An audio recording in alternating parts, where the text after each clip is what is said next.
GMNA uses artificial intelligence for generated speech, visuals, and production. AI-generated content may contain errors. Please verify important information before making decisions or taking action.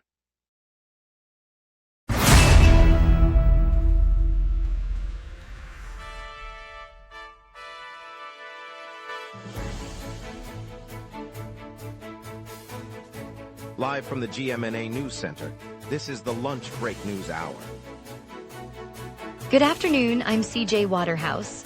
We'll start with Paul Arcan's look at this weekend's severe floods across Greater Montreal, then hear how Lachine residents are fighting to save their outdoor pool. Expect heavy traffic from road closures and a quick look at tonight's storm forecast. Over to you, Jeff.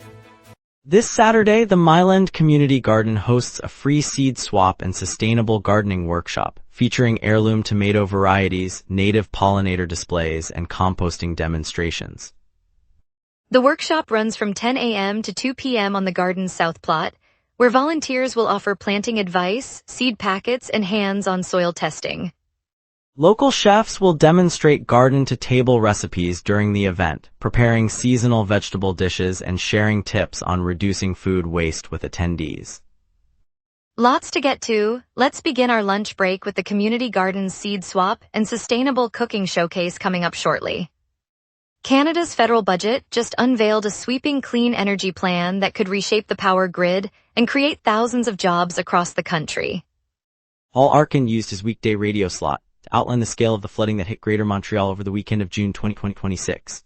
The rain fell continuously across the island on both Saturday and Sunday, overwhelming storm drains and causing water to rise rapidly in low-lying areas.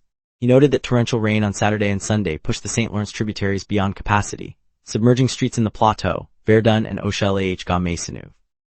Emergency crews deployed sandbags and high-water vehicles, while several hundred residents were urged to evacuate low-lying homes. Arcan referenced power outages affecting more than 25,000 customers and highlighted the closure of key arterial roads, including portions of the 25 and the 40. He called for a review of drainage infrastructure, pointing to climate-related intensification of rain events. The broadcaster's remarks came as municipal officials begin compiling damage assessments and coordinating cleanup efforts across the affected boroughs. Residents of Lachine gathered today at the Lac St. Louis shoreline to protest the borough's decision to scrap a planned outdoor swimming pool. The crowd, organized by a neighborhood association, demanded clarification after borough mayor announced the project would be abandoned because of what he described as prohibitive expenses. Speakers argued the cost estimate presented by the mayor was unsubstantiated and called for a transparent breakdown before any final decision. They pointed to the pool's potential to provide affordable recreation for families and to revitalize the waterfront. The mayor defended his position, saying the financial outlook threatened the borough's budget, but offered no detailed figures. City officials have not yet responded to the community's request for an independent audit of the proposed expenditures. The demonstration concluded with a petition calling for a public hearing next week, and the mayor indicated he will review the cost analysis before any final ruling. Today, the chief of the Service de Police de la Ville de Montreal will sit behind closed doors with members of the City Council's Public Safety Commission. The confidential session, set for this morning, is intended to address a range of pressing safety concerns that have surfaced in recent weeks. Officials have not disclosed the agenda, but the convening signals a heightened focus on coordination between municipal leaders and law enforcement. City councilors are expected to review recent crime statistics, resource allocations, and strategic initiatives, while the police chief will provide updates on operational priorities. The meeting comes amid growing public scrutiny of policing practices and a series of high-profile incidents that have prompted calls for transparent dialogue. No further details will be released until a formal briefing follows the closed-door discussion. Stakeholders hope the dialogue will translate into concrete actions that enhance safety for all residents. Today, the province's Beverage Container Deposit Agency announced a shift in its glass recycling strategy. Rather than relying on private firms, the agency will take direct responsibility for collecting and processing all glass bottles, a move aimed at tightening control as the deposit system expands to include wine bottles. Officials say the change comes with several $1 million in provincial funding earmarked to support the transition and to modernize processing facilities. The agency's decision follows recent government grants to existing recyclers to accommodate the new wine bottle category. By handling glass directly, the program hopes to improve recovery rates and ensure consistent standards across the province. Industry representatives welcomed the investment but noted the need for new infrastructure to manage the expected increase in volume. The agency plans to roll out the new system over the coming months. Today, Alto said it will look at substantial tweaks to the Quebec-Toronto high-speed rail corridor after a 100-day public consultation. The company is weighing a realignment that could shift the line closer to Mirabel, a move intended to address community concerns raised during the review. In addition, Alto is exploring the addition of a stop in Kingston, which would give the Ontario capital a direct link to both Quebec City and Toronto. Officials said the proposed changes are not final, but the willingness to adjust reflects the feedback gathered over the past 3 months. The high-speed rail project remains in the planning stage, with detailed designs and funding still under discussion. If the revisions proceed, the corridor could see a new alignment and an extra station before construction begins later this decade. Later we'll hear a family claim police misused pepper spray at a Montreal Nord birthday party, plus top stories. Stay tuned, we will be right back. Watch the local sunset tonight at 6 p.m. for all your local Montreal news. Welcome back, everyone. Let's jump straight into today's headlines, and then Jeff will guide us through the local stories you care about. On June 22nd, a family in Montreal Nord reported that police officers sprayed pepper spray into a birthday celebration held in a local residence. The family claims the officers acted without justification, asserting that the force was unnecessary and disrupted the gathering. Police have not released a statement confirming the circumstances, but the incident adds to ongoing concerns about the deployment of pepper spray at community events across the province. Recent investigations have highlighted several cases where officers used the irritant in public spaces, prompting calls for clearer guidelines. The family is seeking an inquiry into the officers' conduct, saying the incident violated their rights and caused distress to children present. Neighbors said the party was a small gathering with music and food, and they heard the spray and saw several guests coughing. Authorities are expected to review the complaint as part of a broader examination of police practices in Quebec. Many shops across the city will shut their doors on June 24 as the province marks the Fête Nationale du Québec. Banks, grocery retailers, clothing boutiques, and most restaurants have confirmed they will remain closed for the holiday. Municipal offices, public libraries, and many government service points will also be inaccessible, leaving only a handful of essential services such as pharmacies and convenience stores operating on reduced hours. Public transit will run on a holiday schedule with fewer buses and trains than usual. Residents planning errands or appointments are advised to check individual business hours ahead of time to avoid inconvenience.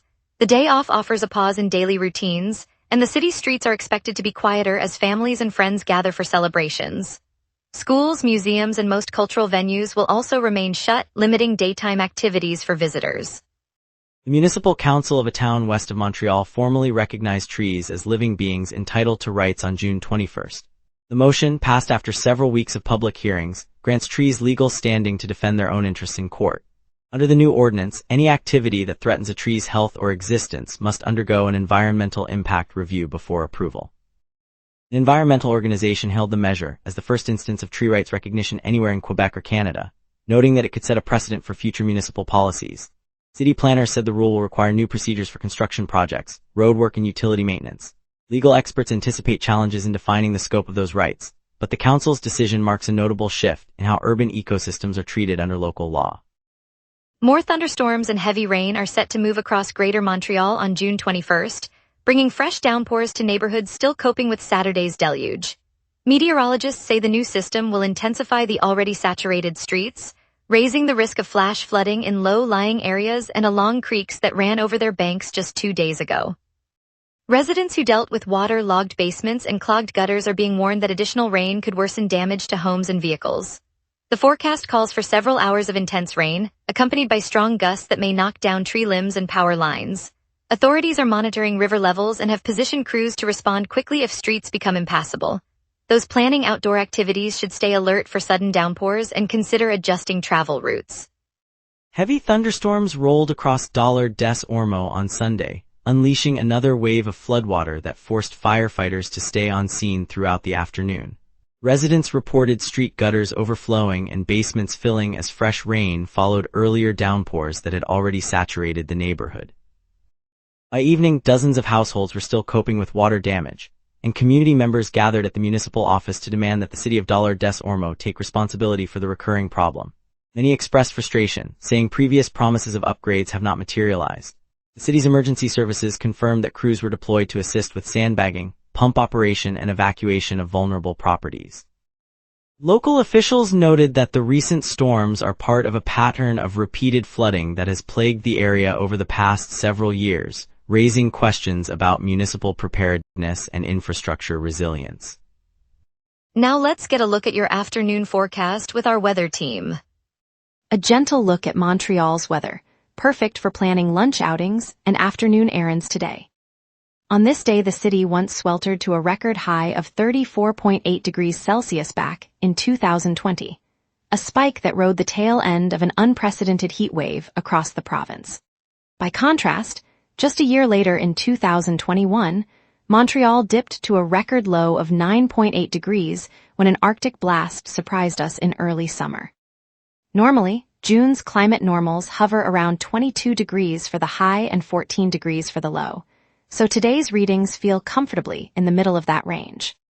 From noon onward, the sky will turn from a bright clear spell to a gentle overcast, with temperature climbing to 22 degrees. By mid-afternoon, we'll reach a comfortable high of 24 degrees, still under a soft blanket of clouds that keeps the sun out of direct view. The humidity will stay in the low 70s, so it feels a little muggy but not oppressive. Winds will be light, drifting from the south at around 19 kilometers per hour, so no chill factor to worry about.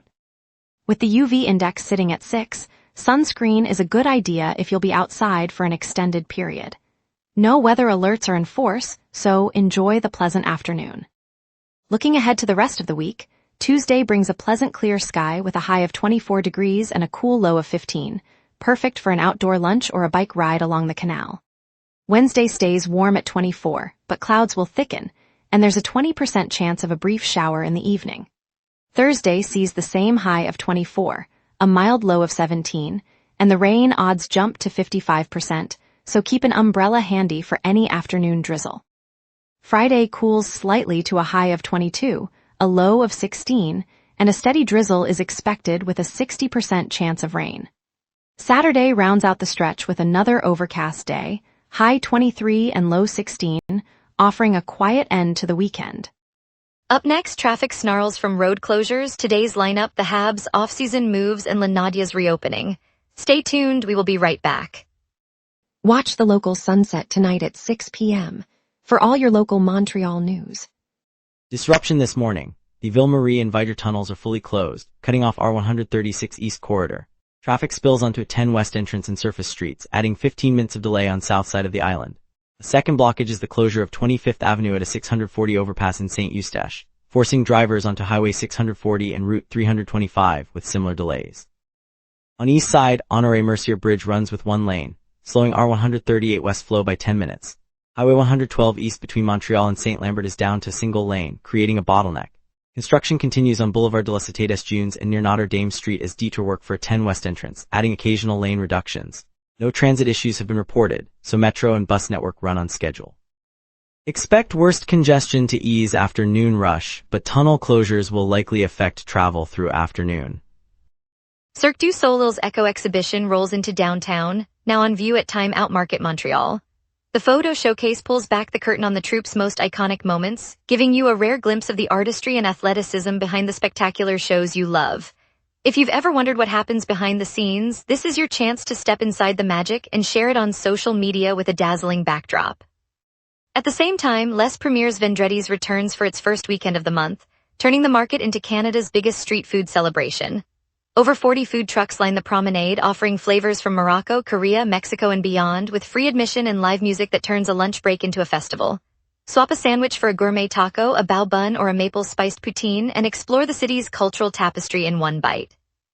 Grab a plate, soak up the atmosphere, and let the market become your passport to the world. And now here's Jason with sports. Here's the latest on Montreal's hockey landscape as the offseason unfolds. Monday's trade sees the Ottawa Senators send Brady Tkachuk to the Florida Panthers for 2 first-round picks in 2026, a first-rounder in 2029, and a second-rounder in 2027. Montreal evaluates those assets while recalling general manager Julien Brisebois' tendency to move late first-round selections. Sunday's scouting report highlights 3 forward prospects the Canadiens could target with the overall pick. In addition, Montreal added free agent Jesse Eldridge and secured forwards Jade Downey-Landry and Alexandre Lebel with new contracts, bolstering depth ahead of the draft. Saturday's preview notes the Hockey Hall of Fame class will be announced Monday afternoon, with goaltender Carey Price mentioned as a possible inductee. Meanwhile, the Canadians are reviewing candidates for the La VAL Rocket head coach vacancy as they plan the organization's next phase. La Nadia, the women-only sports bar tucked into the heart of Oshele, has thrown open its doors again, this time with a vibrant outdoor terrace. After a year of silence, the venue returns as Montreal's sole gathering spot where women can cheer, debate, and celebrate every game from hockey to soccer. The new patio invites passers-by to join the buzz, turning a simple night out into a community rally. Owners say the reopening isn't just about serving drinks, it's about carving a space where women feel seen and heard in the city's sports culture. In a city that thrives on inclusion, La Nadia reminds us that every neighborhood shines brighter when everyone has a seat at the bar. And later we'll celebrate a Quebec town that granted legal rights to its trees, proving nature can win the day. Stay with us. Coming up tonight at 6, the local sunset. Your neighborhood, your city, your news. From City Hall decisions to the stories happening right on your street, we cover what matters most to Montrealers. Join us tonight at 6 p.m. on GMna for the local sunset, Montreal's evening newscast. A festival honoring National Indigenous Peoples Day lights up Cabot Square this Sunday, featuring live music, traditional drumming, dance performances, and craft workshops that are drawing families and visitors to downtown Montreal's waterfront. Local artists showcase art and food stalls offer cuisine, creating a celebration of culture and community. Carl Dumont is there. Carl Dumont. Thanks CJ Waterhouse. I'm standing on the stone promenade of Cabot Square, the air humming with the drum beats of a powwow drum circle that swells over the cobblestones. Bright banners in red, black, white, and yellow flutter above a makeshift stage where a group of young drummers and singers from the Native Women's Shelter of Montreal trade verses with a folk band from Pop Montreal. The scent of cedar smoke drifts from a ceremonial fire pit, while families gather on picnic blankets, kids chasing each other between stalls of beadwork, handcrafted drums, and traditional foods. Around the fountain, elders share stories in both French and Indigenous languages, inviting passers-by to learn the steps of a traditional dance. The crowd swells, a mosaic of locals and tourists, all drawn by the promise of a free, vibrant celebration of National Indigenous Peoples Day. It's a reminder that culture thrives when a city opens its streets to the voices of its first peoples. Carl Dumont virtually at Cabot Square. On a bright Saturday morning in the heart of the plateau, a group of neighbors gathered at the modest community center on St. Laurent, armed with paintbrushes, seedlings, and a shared sense of purpose. Among them were teenage artist Maya, who had just finished her first year of university, and retired carpenter Jacques, whose hands still remembered the rhythm of a hammer. Together they set to work on the little park that sits between the school and the bakery, a space that had long been a quiet crossroads for commuters. As the sun filtered through the budding maple leaves, Maya sprayed a mural of vibrant, swirling colors across the old fence, each brushstroke a celebration of the neighborhood's diversity. Jacques, with steady patience, installed a handcrafted wooden bench, smoothing the grain until it shone. Children from the nearby school ran in with flower pots, planting bright marigolds that burst into orange and gold. When the final ribbon was cut, the park filled with laughter, the scent of fresh paint mingling with the earth. The bench welcomed its first visitor, an elderly resident who smiled, feeling the community's care beneath her. In moments like this, the simple act of coming together turns a modest corner into a place of belonging. It's a reminder that everyday kindness builds the strongest foundations. On a Thursday afternoon in St. Mitchell, the streets of St. Laurent Boulevard ran with water that rose fast enough to turn parked cars into islands. Residents of Rue des Arables block woke to find their kitchen floor slick with ankle-deep floodwater, and within minutes a chorus of doorbells signaled neighbors arriving with buckets, sandbags, and optimism. City crews from the Société de l'Eau de Montreal set up portable pumps, while a local bakery on Rue Saint-Denis dispatched baguettes to families who had lost their refrigerators. A group of students from École Polyvalente Jean Charbonneau organized a sandbag relay, their laughter echoing above the hiss of the water. The flood affected roughly 300 homes, a reminder that insurance claims for flood damage in Quebec have more than doubled since 2014. Yet the real story is how quickly the community stitched itself together, turning a disaster into a neighborhood gathering as the water receded. By evening, a potluck on the park's dry grass saw strangers sharing soup, stories, and a sense that the city's spirit is as resilient as its architecture. In Montreal, we keep moving forward together. Thanks for watching, Montreal. Today we saw Lachine residents rally to keep their outdoor pool project alive. And remember, the coming storm forecast means we'll keep you informed on safety and road conditions. Stay tuned tomorrow for more stories. I'm CJ Waterhouse. See you then.